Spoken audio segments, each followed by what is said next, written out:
long-term care planning, it's very intense to figure out what you're going to do. When we formed our organization years ago, our nonprofit, it was just to get senior businesses together and entities. And as it's grown, we have 160 businesses in Thurston Mason County now that it's part of Senior Action Network. And the purpose is to help educate and help you seniors understand what's going on in a non-sales environment. And that's why this forum is so nice to be able to explain things. Well, also I realize between the four of us, we all have our own independent businesses. None of us work for a company that the corporation tells us what we have to do or the rules we have to go by. So it's nice to be able to speak openly about it without any reservations. And that's really nice, because I worked for MetLife for quite a few years, and MetLife's a good insurance company, but you have to go by their rules and their regulations and things, and I just couldn't do that. You know, there's a lot of things that people need to understand in the world of planning, so it's nice to be able to tell you what I really feel. So when I started doing, we started with the Senior Action Network years ago, it was to build a really good organization, and we've done a great job with doing it. So in long-term care planning, what my day pertains a lot of times is either people want to know about long-term care insurance, what is it? And there's 25 insurance companies in Washington State, roughly, that are selling long-term care insurance. And I can represent about 23 of those companies. There's about 2 that are totally captive, that only those representatives can represent those companies. But most of the companies I can shop and look at what's available. But the other part that really came around a few years ago was Medicaid planning. And Medicaid planning is when you are using all your resources for your care, and eventually you go down to the point of being basically impoverished if you just follow the rules of what the Medicaid system is. And you know, at $8,000 or $10,000 a month paying for your care, that really eats away at your estate pretty quickly. So, you know, working with the services, like especially with Lauren, so much that her legal advice with people on the planning is so crucial for people to understand that there are rules in place that you don't have to spend all your assets, but you do not want to do that by yourself. You want a good Medicaid planning attorney or an attorney to help you understand the rules and regulations. I do the financial side, Lauren does the legal side, and you know, we've done a really great job, and then I use Claire all the time because of people need to pre-plan, so we all work together really well. But my number one on there is powers of attorney, like Lauren was mentioning. What we run into in the world of Medicaid planning is having to transfer assets from one spouse to the other.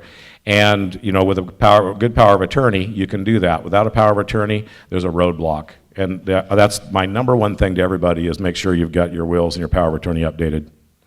Sheba, they've got a long-term care workbook that you can order by going out on the website or calling the 800 number. And if you call that, they will send you a really nice workbook on long-term care planning. And what I like about it is there's so much information in there for you as a consumer to read without an insurance person or somebody telling you anything. You can role play with this book. You can get questions and answers. And it's a marvelous resource our government's put together for you to realize, you know, what the issues are.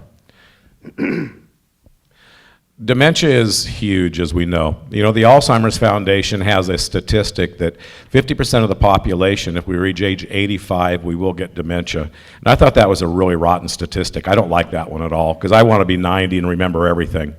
But unfortunately, we don't have those decisions, you know, to make when we get out there if it's where our health goes. So if you get diagnosed with dementia, MS, Parkinson's, certain things, you've now become uninsurable to even buy long-term care insurance. So without the opportunity, you're either going to privately pay for your care until you go down to Medicaid level, or you'll go find Lauren and seek some advice and learn how to hopefully work with the system to preserve some assets.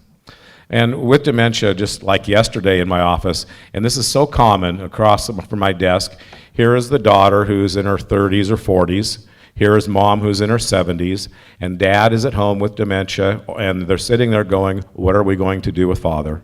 We don't know where to put him. We don't know, his dad's out wandering at night. All the scenarios of dementia. So we have, you know, we'll have Dave Robinson go out and do an assessment and try to figure out where we're going to place him. But the stress on the family and on mom is amazing. You know, it's just not a fun part of life. So trying to, you know, find the answers for the people doing that, it's really a blessing to help them and then come back a few months later and say, thank you so very much. Because, you know, we found a great place for mom or dad, and everything's working out the best it can. Terminologies. reverse mortgages, activities of daily living, Medicare, Medicaid, COPES, nursing homes, assisted living, adult family homes, in-home care. All the terminologies we never study until the train wreck happens, and now we're forced to go out and learn these words and what they all mean. Michelle was just asked me earlier about, talking about annuities in particular, because a lot of people do not understand what an annuity is. And annuities, it's like cars. There's 100 of them. There's all forms of annuities. And they can be very missold to people, and there can be great annuities, but they're a very unique investment tool that unfortunately, some people have been sold bad annuities, and I won't go into the bad ones, but there are ones out there. Long-term care seminars. I tell people if you see a flyer in the paper that talks about seminars and that, go to them, go learn. But if the person there is wanting you to sign up on a sheet of paper so they can come out to your home and come out and talk to you, be really cautious. Because if they're asking for your name and your phone number, it's normally a sales thing they're going to try to do to get into your home.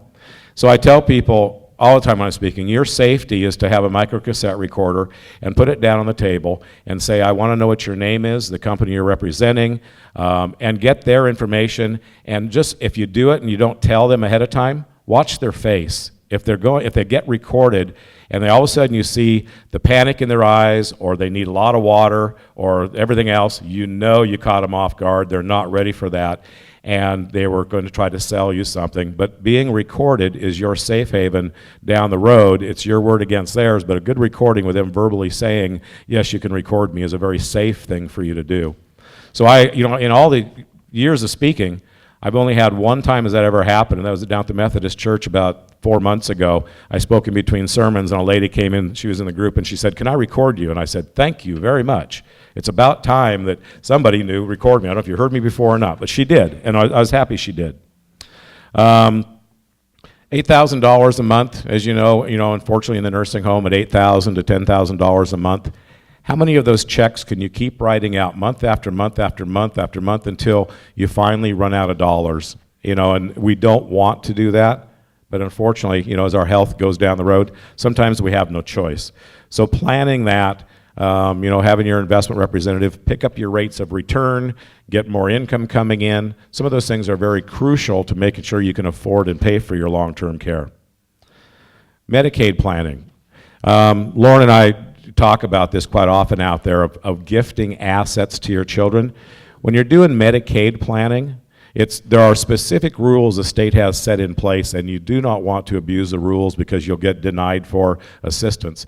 One of the things that happens a lot is as soon as mom or dad goes into a facility or something happens, the first light bulb that comes on is, I want to give my money to my kids, I want to get rid of it because otherwise I'm going to lose it all, and you can't do that. The government has a 5-year look back on gifts outside of your marriage to give it to your children to try to shelter it.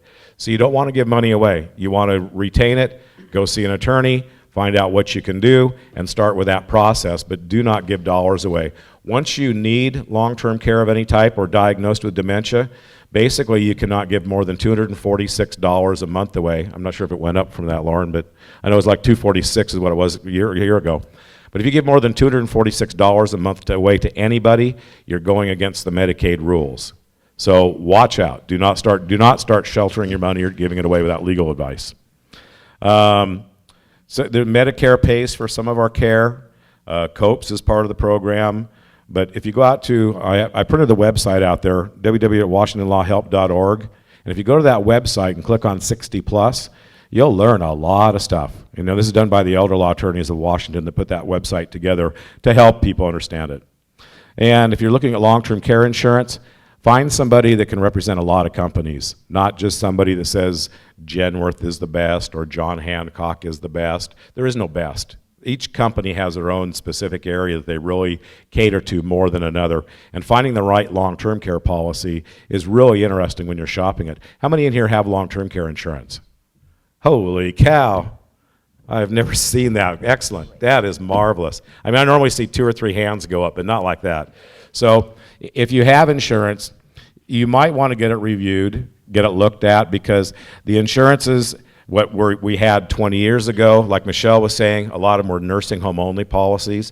And in today, we have a whole variety that cover all sorts of stuff. One of my major studies in the last has been in-home care, and also if you want to go to an adult family home, because very few policies will cover adult family homes. And we have 160 adult family homes in Thurston County, but very few policies will cover that type of care. There's one company that's my pet peeve, and I won't say the name because legally I can't, but their rule is you move into the adult family home first, then you file the claim, and then they will tell you whether they will cover it or not. But not until you move in will they tell you. They won't. You can't pre-call on the phone and say, if I go to this facility, will you cover it? They won't do that. And that makes me mad that the company doesn't pre-tell you, yes, pack up, move, we're going to cover that care. So if you want your policy reviewed, I'm more than happy to take a look at what you have. And there's a lot of new policies and products coming out, like long-term care life policies or annuity long-term care policies. They're blending things together to make them look good. And I always tell people, don't be pre-sold by somebody who says this is the cure-all, because it's not true. There's a lot of avenues to look at, and just shopping your insurance is important. And in closing, I do a class in my office once a month, and it's for the public. It's an hour-and-a-half course, and it covers the beginning to end of long-term care. But I walk you through what long-term care is, what insurances are, a good part of Medicaid planning, and most people will understand that after that, like, what are we going to do? Where are we going to go to? Which advice do we need to go to next? So I love teaching the course because it just gets you up to speed of what it is. So thank you very much for letting me do my 15 minutes, and appreciate it very much.